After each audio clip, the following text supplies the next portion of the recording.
Kaspersky, expert en sécurité informatique.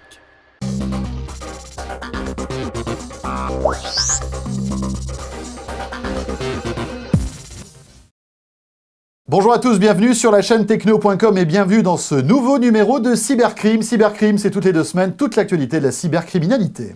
Salut à tous, Apple serait-il maintenant la cible des cybercriminels? Si vous êtes sur un ordinateur Apple, vous avez peut-être été confronté ces derniers jours à cette menace qui s'appelle, François, Mac Defender. Alors Mac Defender, mais aussi Mac Protector ou Mac Security. Alors comment ça se passait? Bien tout simplement, si on est utilisateur de Mac en surfant sur Internet, sur certains sites, pas forcément d'ailleurs des sites un peu interdits, c'était sur beaucoup de sites, et bien tout d'un coup on avait un pop-up qui apparaissait sur notre ordinateur, nous invitant à télécharger un antivirus parce que notre ordinateur était infecté. Un Mac infecté, Jérôme, c'est quand même assez surprenant. Et oui, parce que depuis toujours ou presque, on sait que les possesseurs de Mac ont de la chance, ils sont protégés. Grosso modo, ils sont naturellement protégés. Il n'existe quasiment pas de virus pour Mac. Donc, première surprise, y a-t-il un virus sur mon ordinateur? Deuxième surprise, qu'est-ce que c'est que ce logiciel? Eh bien voilà, et donc on était malgré tout un petit peu tenté d'installer ce logiciel, puisqu'on pouvait avoir peur d'avoir un virus sur Mac.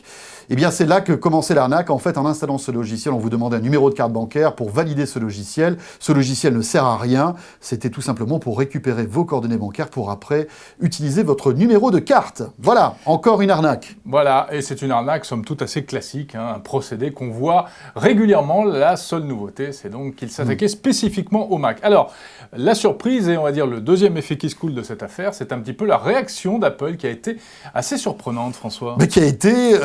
eh bien, niette, c'est-à-dire que les téléopérateurs qui ont été très vite, on va dire, envahis d'appels d'utilisateurs qui justement voulaient savoir ce qu'il fallait faire, oui, parce que tout le monde a appelé la hotline d'Apple. Effectivement, parce que c'était une première quand même. On n'a pas beaucoup de problèmes de sécurité sur Mac en général. Eh bien, les téléopérateurs avaient comme consigne de ne pas répondre et de ne pas s'embêter avec ce genre de service, tout simplement parce qu'ils avaient peur que ça fasse un petit peu jurisprudence et qu'après, tous les utilisateurs de Mac appellent parce qu'ils ont un problème de sécurité. Cela dit, ça a été au début, Jérôme. Oui, parce que finalement, la pression était tellement forte qu'Apple a été obligé de réagir, de prendre en considération ce problème. Et donc, ils ont publié sur leur site un mode d'emploi pour se débarrasser de ce logiciel malveillant. Allez y faire un tour si jamais vous êtes confronté à ce problème.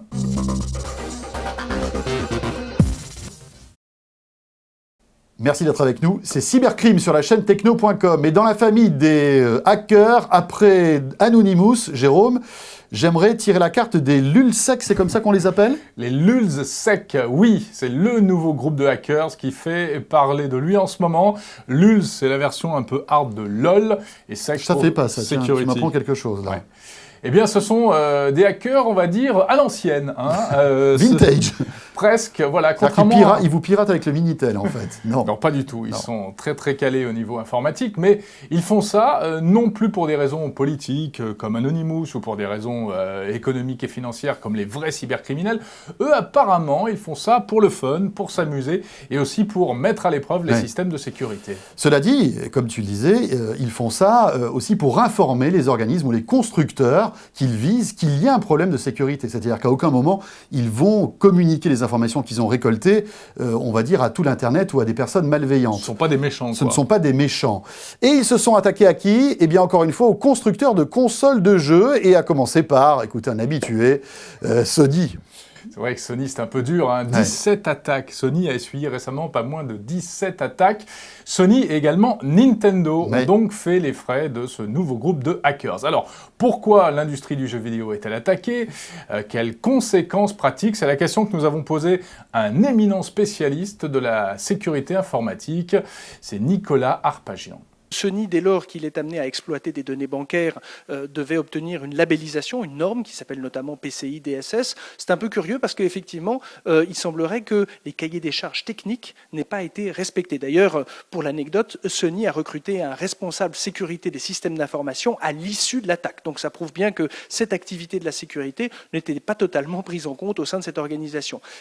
Apparemment, les auteurs du vol ont capté des données personnelles, des données bancaires. Si on met en parallèle avec l'attaque qu'a connue justement ces jours derniers Nintendo, elle est un peu différente. Nintendo, donc autre grand acteur du jeu évidemment, a fait l'objet d'une attaque, mais ceux qui ont mené l'attaque ont fait en sorte de ne pas rendre public et de ne pas voler de données. Ce qu'ils ont voulu dire, c'est dire à Nintendo, vous êtes un acteur de dimension mondiale, vous devriez donc avoir des exigences en matière de sécurité beaucoup plus élevées que ce qui est actuellement le cas. Donc nous vous donnons un avertissement, c'est-à-dire que nous avons repéré des failles, nous vous en avons informé, maintenant adoptez une bonne attitude, corrigez-les, consacrez des moyens à cette sécurité, parce que sinon, les données que vous ont confiées vos clients, la confiance qu'ils vous ont accordée, risquerait effectivement d'être galvaudée. Donc on a deux types d'attaques, et j'allais dire celle concernant Nintendo, un peu renoue avec ces cyberpirates des années 80 qui faisaient ça pour l'amour de l'art, ou en tout cas la performance technique, le fait d'y être arrivé. Là, ils ont une vocation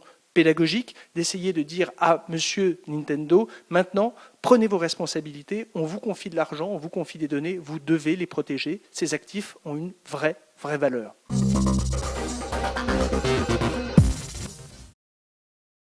Allez, le conseil sécurité de Cybercrime pour finir, François, avec un conseil basique dont nous avons tous besoin. Comment choisir ses mots de passe ?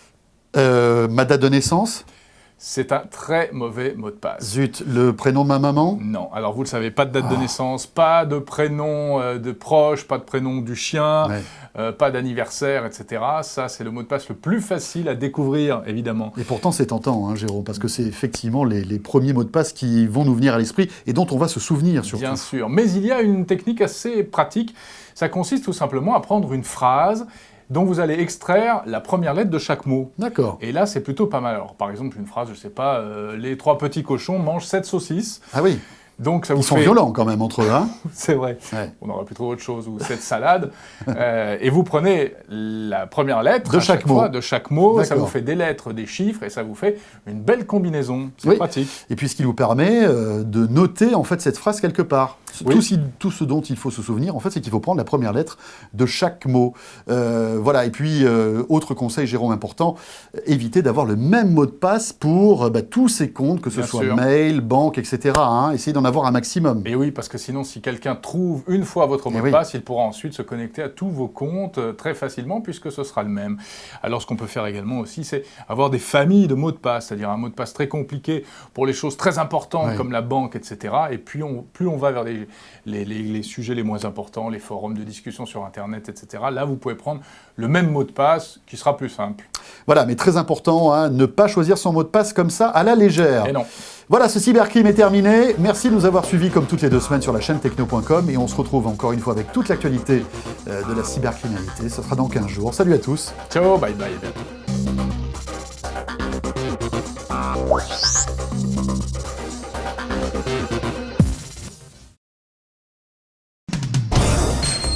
Kaspersky, expert en sécurité informatique.